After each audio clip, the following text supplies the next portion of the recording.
My name is Michael Ruttenberg, and I am the clinical director at Larimer County's Criminal Justice Services.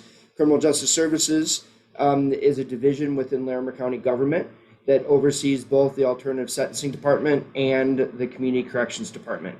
We are an alternative sentencing area of criminal justice, meaning that we provide alternatives to traditional jail or prison settings to allow people to serve their sentence for the crimes that they've committed.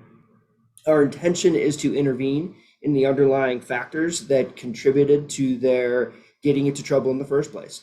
Our hope is that we reduce their risk to recidivate and have folks continue to contribute in a healthy way to our communities. Hi, my name is Jim Fox. I'm a correctional addiction therapist with Larimer County under the Criminal Justice Services. I work in our community corrections facility. I work in our 90-day residential treatment program as a therapist.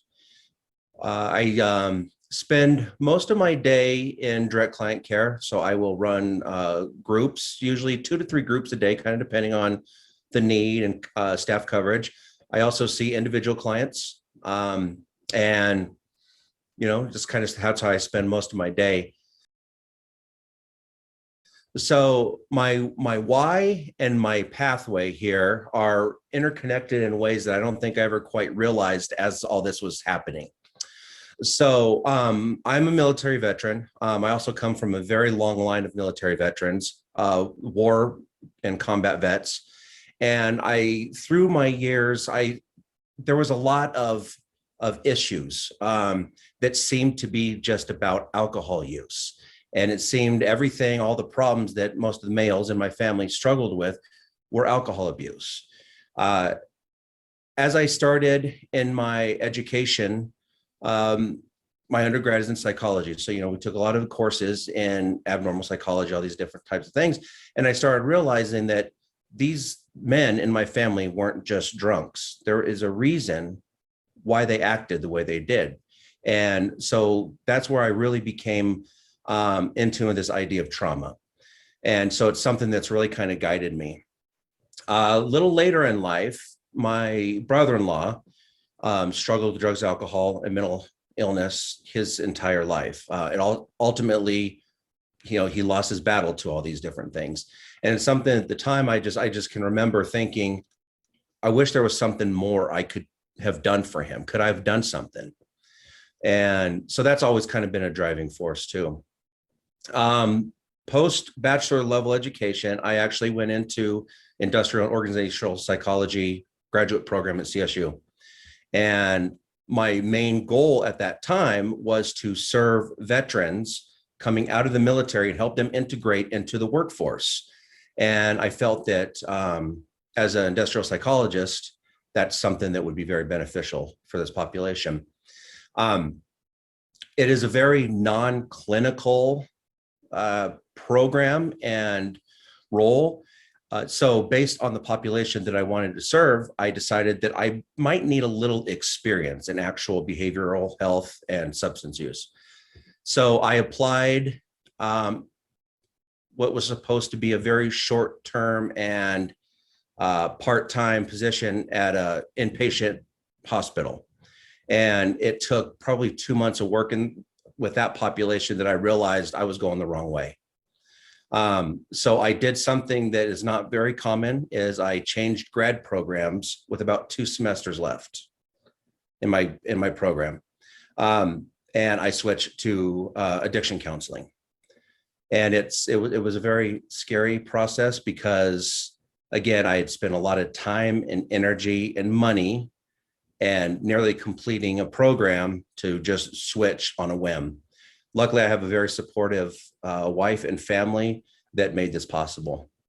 So it was kind of an odd path. And again, my why was intermixed all along the way, but I never quite understood how all that worked out until I got to where I am. Generally during the day, my time is fairly flexible in that as long as pretty much our whole schedule is built around group therapy. So we have a certain number of hours that the clients need to meet within that 90-day period. So all of our schedules are pretty much based on the needs of what group is when. I typically begin my day early. I like getting there prior to any groups. So I'm usually there at 7. And the good thing about that is provided I'm meeting client needs and getting all the stuff done that I need from a regulatory perspective, my afternoons are fairly flexible. So I like to having that availability. And that's pretty much the case for the rest of the clinicians that I work with. So we have 2 separate 90-day programs, and each has 2 clinicians. And so we work pretty well together. And so we can kind of adjust our schedules based on what the other clinician needs. Again, providing just making sure we're getting all of our group hours and stuff done.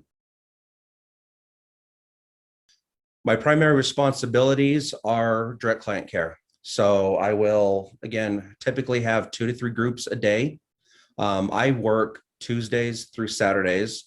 We are a 24/7 operation. So we always make sure that there are clinicians in the building and providing group therapy all through the week. So I do cover that Saturday group schedule.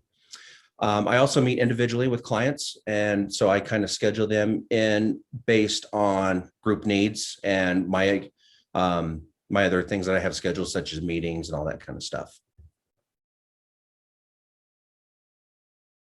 The hardest part of my job is getting only 90 days with these guys.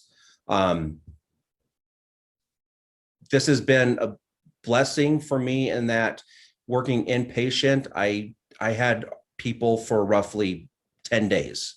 And while having that immediate intervention when someone's in crisis is very rewarding to see them work through that, I always just kind of wanted more.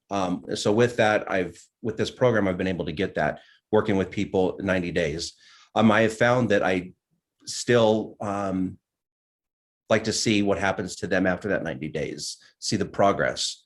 And so that can be challenging. The other side of that too is, of course, we have clients that don't do as well, that struggle. Occasionally we do lose clients, and that's probably ultimately the hardest part. What I enjoy most is watching these people change.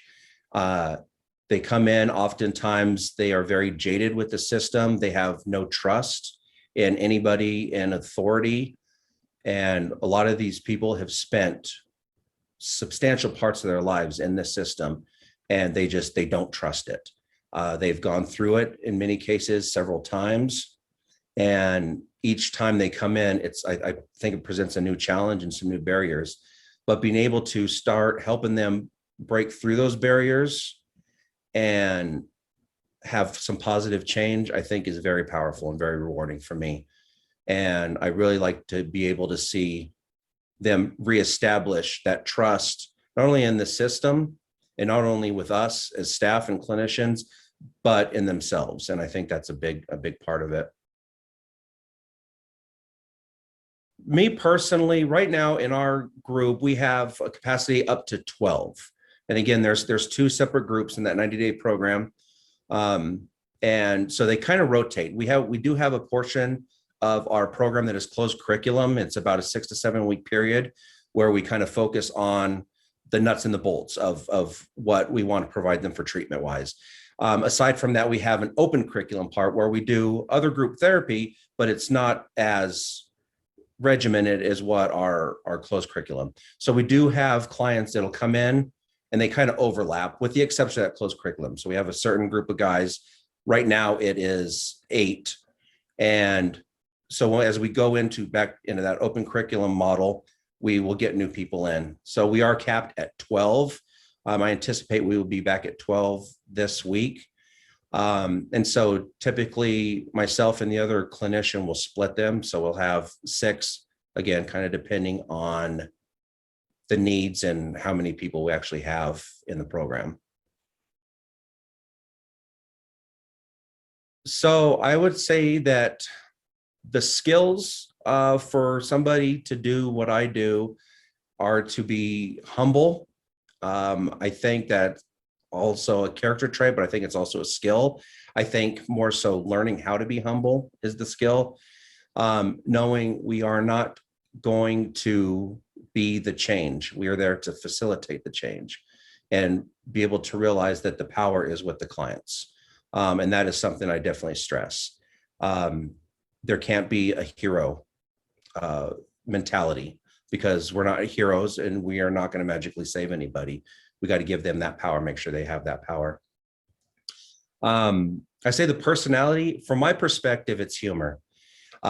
We have to have humor, and sometimes it's appropriate to share that humor with clients and bring that in to the milieu and have it be a therapeutic piece.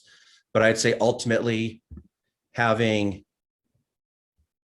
that humor present among staff, that, you know, we work hard, we have a tough job a lot of times, and I think the best way to combat that is with humor. And I'm not saying that it can't be done without humor, but it sure makes it a lot better. I would have to say that the main thing is to do it for the right reasons. It's easy to get down when things don't go the way you hope that they are therapeutically, but also kind of embrace the challenges and being able to, again, that humble piece, being able to realize that we're not changing everything in a couple of weeks, in a few weeks. And oftentimes it's the first part of the process for these people, for the recovery. And just, I think having that ability to adapt is a big part of this, and patience.